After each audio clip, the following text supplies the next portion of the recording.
Hello everyone, my name is Sudhanshu Kunjot, first year MBBS student at GMC Ratlam. And आज जो ये एक महीने से 15-20 दिनों से युद्ध चल रहा था री नीट का, उसका 99% जो फाइनल डिसीजन था वो आ चुका है। और कहीं ना कहीं एक बहुत बड़ा षड्यंत्र रचा गया था इसके पीछे। अपन ने जो अपील की थी वो अपील फाइनली 99% कैंसिल हो चुकी है। एंड अब ये पता लग चुका है कि नीट 2024 का एग्ज़ाम सारे इंडिया में वापस नहीं हो सकता और नहीं होगा। ये ऑफिशियल स्टेटमेंट आ चुका है हमारे एजुकेशन मिनिस्टर का। और ये कहीं ना कहीं थोड़ी सी गेम प्लानिंग थी, षड्यंत्र था, क्या था मैं आपको वीडियो के एंड में बताऊंगा। बट पहले अपन उस बात को डिस्कस करते हैं कि education minister respected Dharmendra Pradhan जी आज लाइव कॉन्फ्रेंस में आए थे और उन्होंने री नीट के बारे में क्या बोला, उन्होंने किन किन बातों को उठाया और उनका क्या इस बारे में एक्सप्लेनेशन है, वो अपन पहले डिस्कस करेंगे। फिर आखिर में मैं आपको ये भी बताऊंगा कि इसके पीछे कितना षड्यंत्र था, कितनी गेम प्लानिंग पहले से फिक्स थी और क्यों अपनी हार हुई। और यार मतलब शर्म आती है ऐसे एजुकेशन सिस्टम पर या फिर ये इन कोचिंग इंडस्ट्री पर जो खुद इस गेम प्लान में शामिल होकर आज मुख्य कारण बने हैं कि अपनी जीत ना हो पाई और इंडिया में री नीट नहीं हो पाया। तो वो हार क्यों हुई है, वो क्या गेम प्लान था, क्या पूरा सब चीज़ें कैसे मैनेज थी, सब चीज़ें आपको बताएंगे विद प्रूफ। बट पहले अपन डिस्कस करते हैं कि डॉक्टर धर्मेंद्र प्रधान जी ने क्या कहा।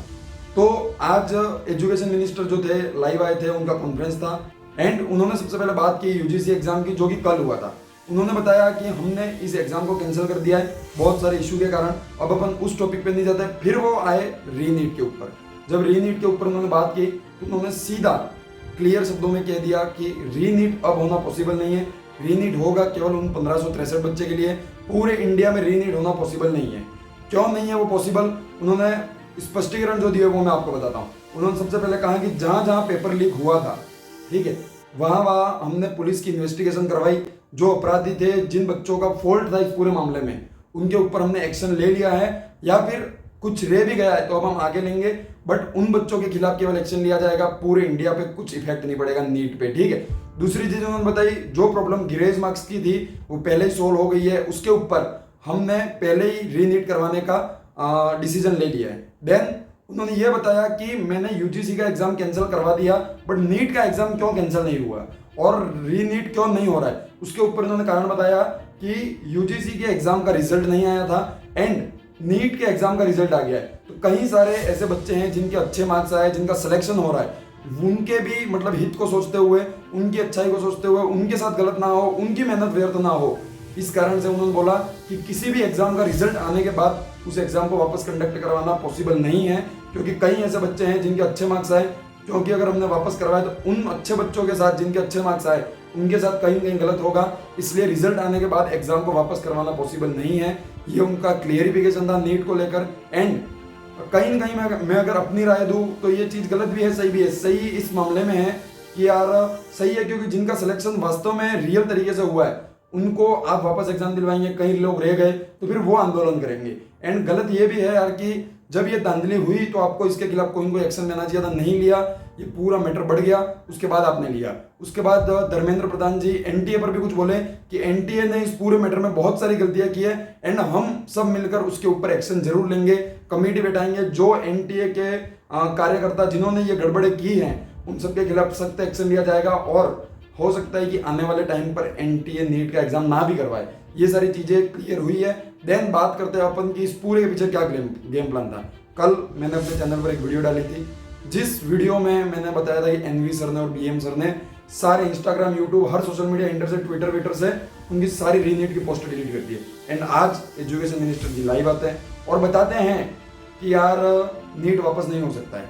तो क्या ये चीजें पहले से प्लानड थी या नहीं, मैं अपना ओपिनियन देता हूँ। मैं ये नहीं कह रहा हूँ मैं 100% सही हूँ, बट देखो ये जो डायरेक्टर हैं बड़ी बड़ी कोचिंगों के, इनकी कहीं ना कहीं लिंक होती है एजुकेशन मिनिस्टर से। आपकी जो बात है वो वहां तक पहुंचाना उनका काम और वो पहुंचाते, ठीक है। जब उनकी बात पहले ही वहां हो चुकी थी, उनको ये पता पड़ चुका था कि अब ये नहीं होगा, कहीं ना कहीं उन पे एजुकेशनल पार्टीज का प्रेशर बना होगा, मिनिस्टर का प्रेशर बना होगा कि आप अब आवाज उठाना बंद करो, फाइनल डिसीजन है हम नहीं करवा सकते हैं, तो आप फालतू बच्चों को इस चीज के लिए उत्सुक मत करो कि री नीट होगा। इस कारण से उन्होंने कहा कि अब आप फाइनली ये सब चीजें बंद करो। एंड इसी कारण मुझे लगता है कि सब चीज़ें डिलीट हुई और वो दब गए और उन्होंने आवाज़ उठाना बंद कर दिया और बीच रास्ते में आकर हमारा हाथ छोड़ दिया। और ये चीज़ें पहले से प्लान आउट थी कि अब रीनीट नहीं होगा और ना इसके खिलाफ कोई आवाज़ उठाएगा। और अब अगर आवाज़ नहीं उठेगी तो जो सुप्रीम कोर्ट में भी जो फैसला है वो फैसला इसी पक्ष में आ जाएगा कि अब रीनीट नहीं हो रहा है, क्योंकि आवाज़ उठाने वालों को ही मिनिस्ट्री ने दबा दिया है। अब कोई आवाज़ ही नहीं उठने वाली है रीनीट के खिलाफ, तो कौन रहेगा जो ये फैसला देगा कि रीनीट होगा। इसलिए कहीं ना कहीं अब ये मान लो बच्चों की रीनीट नहीं होगा एंड प्रिपरेशन 2025 के लिए करना शुरू कर दो। कई लोगों के साथ गलत हुआ, बट जो होता है यार अच्छे के लिए होता है। इस साल आपके साथ कुछ गलत हुआ तो अगले साल और बेहतर होगा, इस बात की टेंशन मत लो एंड वापस दम से मेहनत करना शुरू कर दो। अब इन रीनीट के चक्करों में वीडियो को मत देखो, क्योंकि कई सारी प्लानिंग पहले से फिक्स थी। मैंने इस कल के वीडियो से पहले जितने भी वीडियो अपने चैनल पर डाली है, हर वीडियो के कमेंट बॉक्स भरे हुए थे रीनीट for all, रीनीट for all, रीनीट for all, सब लोग यही कह रहे थे। बट अचानक से जो कल की वीडियो है उसमें मेरे को 60 to 70% कमेंट ऐसे थे कि रीनीट नहीं होनी चाहिए।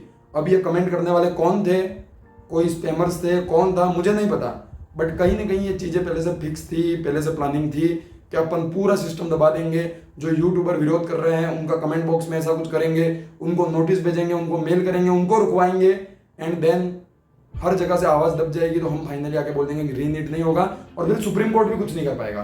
बट अभी भी एक बंदा है जो खड़ा है, वो खुद अपने दम पर क्या कर पाता है क्या नहीं मुझे नहीं पता। अलग सर अभी भी इस मुहिम में जारी है कि रीनीट होगा, अब वो क्या कर पाते इस बारे में, क्या नहीं कर पाते वो नहीं पता, बट जो फाइनल डिसीजन था वो यही था। और अब नहीं लगता कि रीनीट वापस हो सकता है, तो अब आप प्रिपरेशन करना शुरू कर दो और इसके पीछे टाइम वेस्ट करना बंद करो। तो आज का वीडियो यहीं खत्म करते हैं। Thank you very much and all the very best.